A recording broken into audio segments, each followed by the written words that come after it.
The quantum horizon. The vast emptiness of deep space stretched before the RSS Pathfinder, humanity's most advanced exploratory vessel.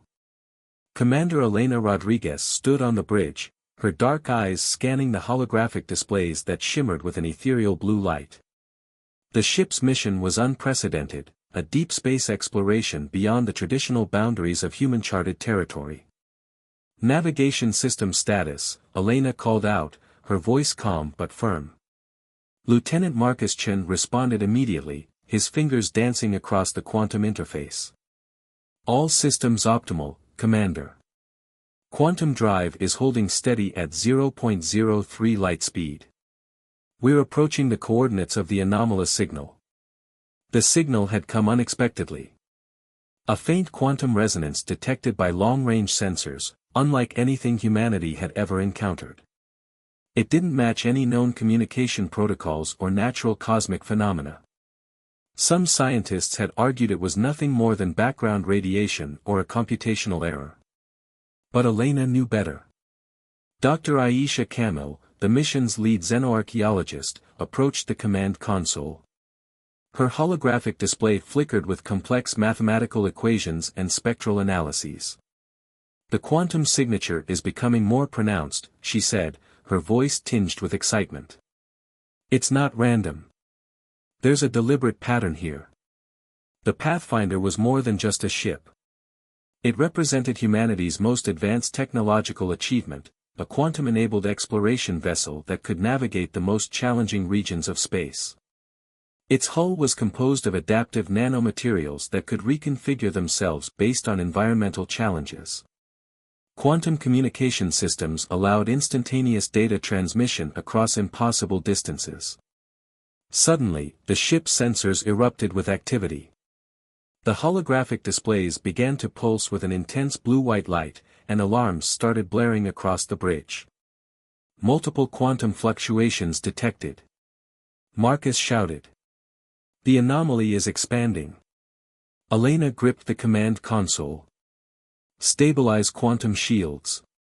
Prepare for potential dimensional stress. What happened next would forever change humanity's understanding of the universe. A massive quantum wave erupted around the Pathfinder. It wasn't just a wave of energy, it was a complex, intelligent pattern that seemed to be analyzing, probing, communicating.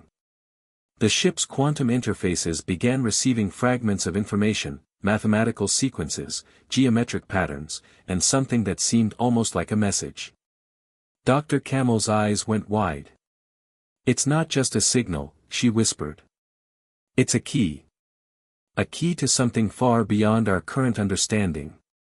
The quantum wave began to coalesce, forming intricate geometric shapes that danced across the ship's sensor arrays. Each shape was mathematically perfect, yet impossibly complex. They seemed to be constructing something, a message, a map, or perhaps a gateway. Commander, Marcus said, his voice trembling slightly, the quantum signature matches no known natural or artificial phenomenon in our databases. This is something entirely new. Elena watched as the quantum patterns continued to form and reform. She understood in that moment that this was more than just a scientific discovery. This was a moment that would define humanity's place in the universe. Little did they know that this quantum anomaly was more than just a random cosmic event. It was a first contact, not with a traditional alien civilization, but with something far more complex and mysterious. A civilization that communicated through the fundamental fabric of reality itself. As the quantum patterns continued their intricate dance around the Pathfinder, Elena Rodriguez made a decision that would echo through human history. Continue observation, she commanded. And prepare a full quantum data package for transmission to Earth. Whatever this is, humanity needs to know. The universe, it seemed, was about to reveal its most profound secrets. The silence between stars. The quantum transmission from the Pathfinder reached Earth like a thunderbolt, shattering decades of scientific understanding. Within hours, the Global Research Consortium assembled the most brilliant minds humanity could muster. Dr. Elena Rodriguez's original transmission was both a scientific report and a personal log, her words carefully chosen yet brimming with barely contained excitement. The quantum anomaly is not random.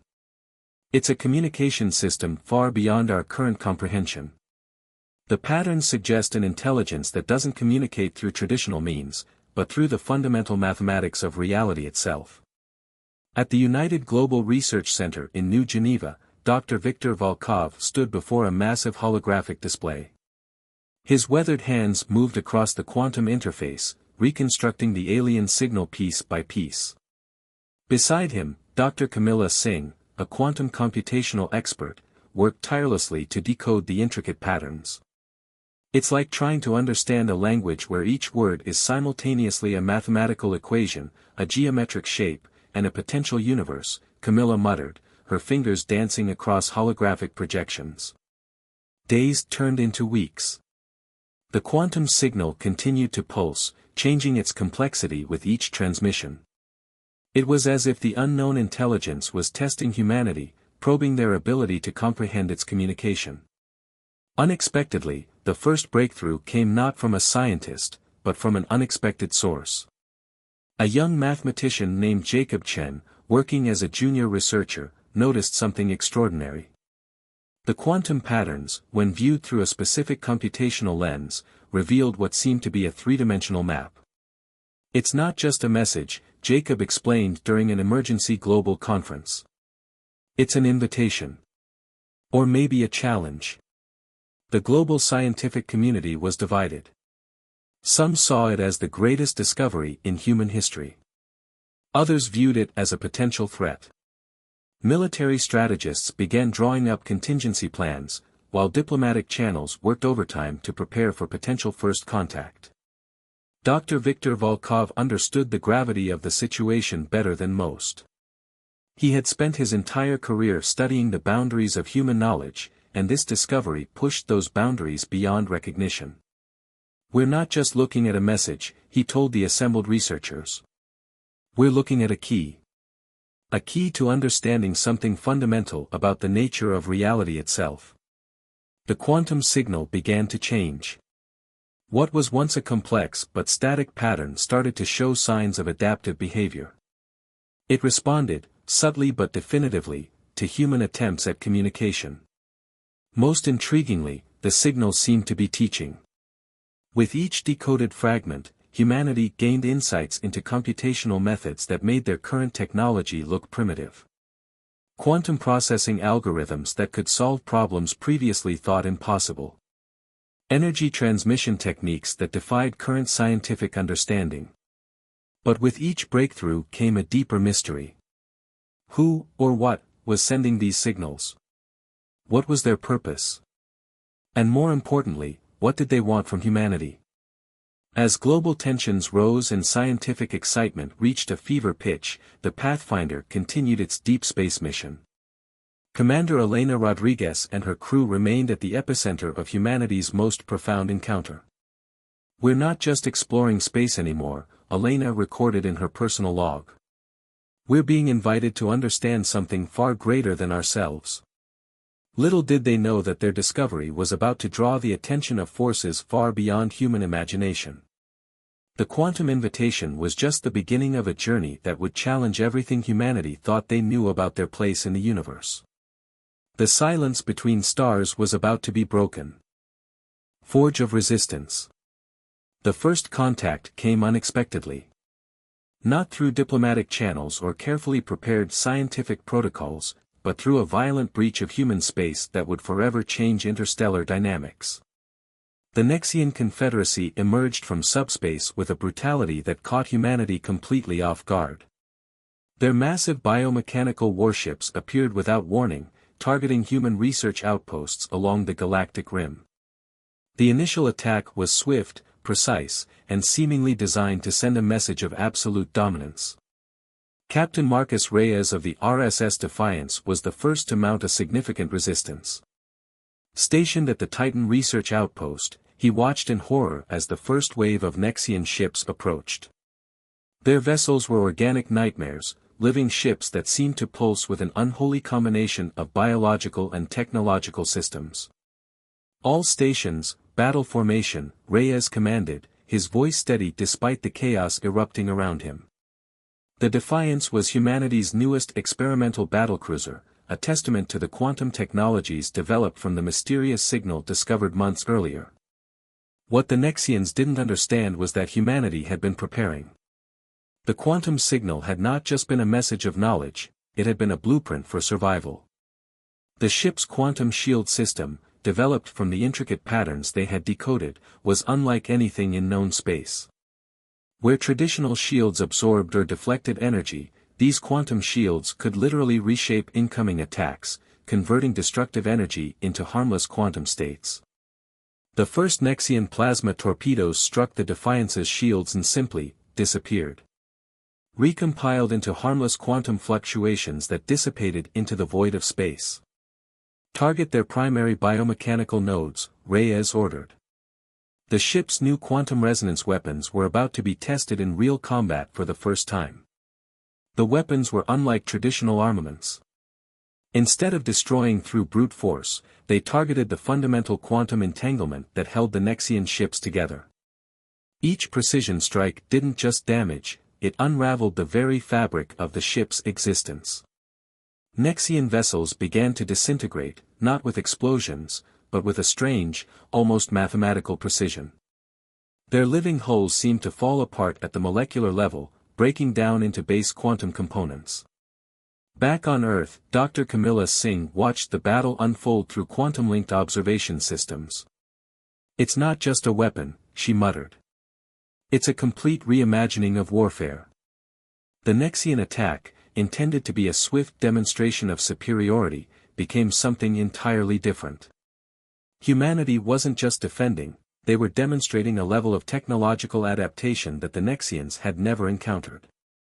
Most critically, the battle revealed something profound about human nature. Where the Nexians expected fear, they found innovation. Where they anticipated surrender, they encountered resistance that rewrote the rules of conflict. Commander Elena Rodriguez, now leading the Quantum Research Division, understood the deeper implications. "This isn't just about winning a battle," she told the Global Defense Council. "This is about showing the universe who we are." The quantum signal, that mysterious communication from the depths of space, had been more than just a message of knowledge. It had been a test. A challenge. And humanity was rising to meet it with everything they had. As the last Nexian ships retreated, something became clear. This was not the end of the conflict. It was just the beginning of humanity's true emergence onto the galactic stage. The forge was heating up, and humanity was about to be tempered into something extraordinary. The Nexus Protocol. The aftermath of the initial Nexian conflict revealed a complex web of interstellar politics that humanity had never anticipated. The quantum technologies developed from the mysterious signal had not just given humanity a defensive advantage, they had fundamentally altered the balance of power in the known galaxy. Deep within the United Earth Strategic Command, a new initiative took shape. They called it the Nexus Protocol, a comprehensive strategy that went far beyond military preparation. This was about total species adaptation. Dr. Arya Chen, the brilliant lead of the Quantum Adaptation Research Division, stood before a holographic display that pulsed with intricate quantum algorithms. Her team had discovered something extraordinary about the original quantum signal. It wasn't just information. It was an evolutionary catalyst. "We're not just developing technology," she explained to a select group of global leaders. "We're unlocking potential within human biology itself." The Nexus Protocol targeted 3 critical areas of human development. Quantum cognitive enhancement. Biological adaptive responses.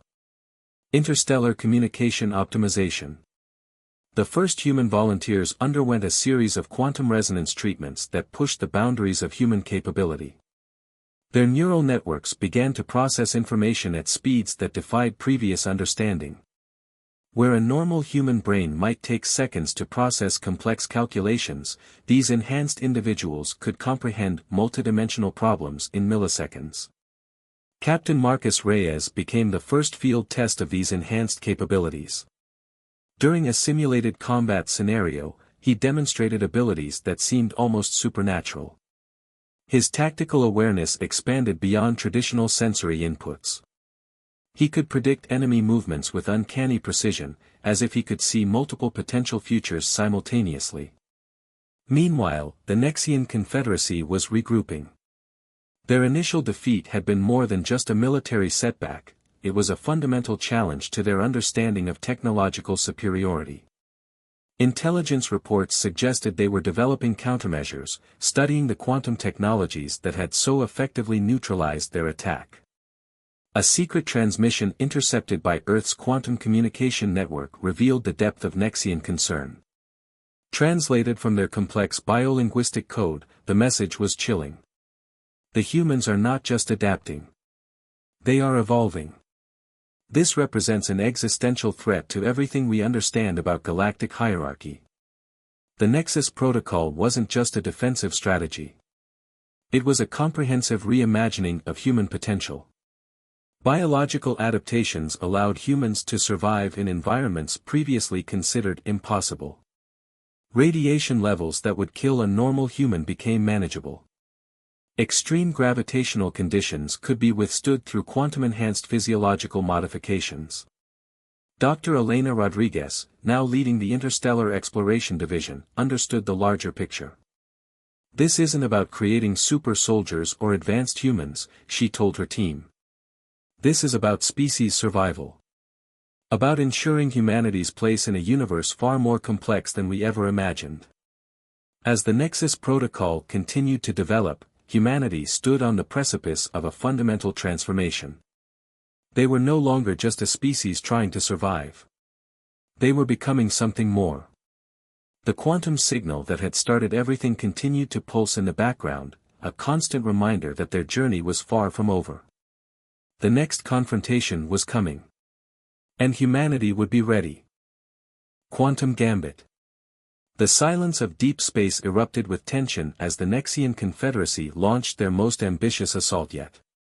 This was no ordinary attack, it was a calculated strike designed to break humanity's newfound technological superiority. 3 massive biomechanical motherships emerged from subspace, their organic metallic hulls pulsing with an ominous bioluminescence. Each vessel was larger than entire human space stations, armed with weapons that could obliterate planetary defenses in moments. Aboard the RSS Horizon, Captain Zara Okoye watched the tactical displays with a calm that belied the magnitude of the moment. The Nexus Protocol had prepared her for this. Her mind was a quantum computer, processing potential scenarios faster than any traditional intelligence system could comprehend. Quantum entanglement shields at maximum, she called out, her voice steady. The bridge crew moved with a precision that seemed almost supernatural, a testament to the quantum cognitive enhancements developed through the Nexus Protocol. The Nexian strategy was brutally simple. They had studied humanity's previous defensive technologies and developed a multi-layered attack designed to overwhelm their quantum shields.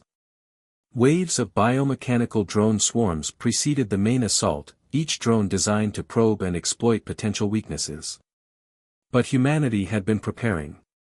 The quantum signal that had first contacted them months ago wasn't just a communication, it was a training ground. A subtle, continuous lesson in adaptation and survival.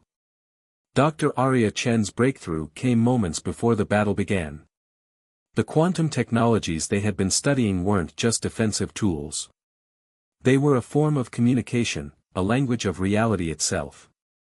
We're not just defending, she had told the Strategic Command. We're negotiating with the fundamental fabric of existence. The first wave of Nexian drone swarms approached the human fleet. Traditional military doctrine would have called for concentrated fire, for creating defensive perimeters. But Captain Okoye had a different approach. Quantum resonance frequency, she commanded. Full-spectrum communication protocol. The Horizon's weapon systems activated, but not in any traditional sense. Instead of firing destructive energy, they began to emit a complex quantum signal, a mathematical language that spoke directly to the fundamental quantum state of the approaching drones. Something extraordinary happened. The drone swarms didn't just stop. They began to change. Their biomechanical structures started to reconfigure, their aggressive programming seemingly rewritten by the quantum communication. The Nexian commanders watched in horror as their carefully planned assault began to dissolve. Their drone swarms weren't just neutralized, they were being transformed into something entirely different. "This is impossible," the Nexian fleet commander growled, his biomechanical translation matrix struggling to comprehend what was happening. But for humanity, it was becoming increasingly clear. The quantum signal wasn't just a technology. It was a key to understanding the universe itself, a way of communicating that transcended traditional concepts of war, technology, and even consciousness. As the battle continued, it became less about destruction and more about a profound dialogue. Humanity wasn't just fighting the Nexians. They were teaching them an entirely new way of understanding existence. The quantum gambit was working. And the universe would never be the same.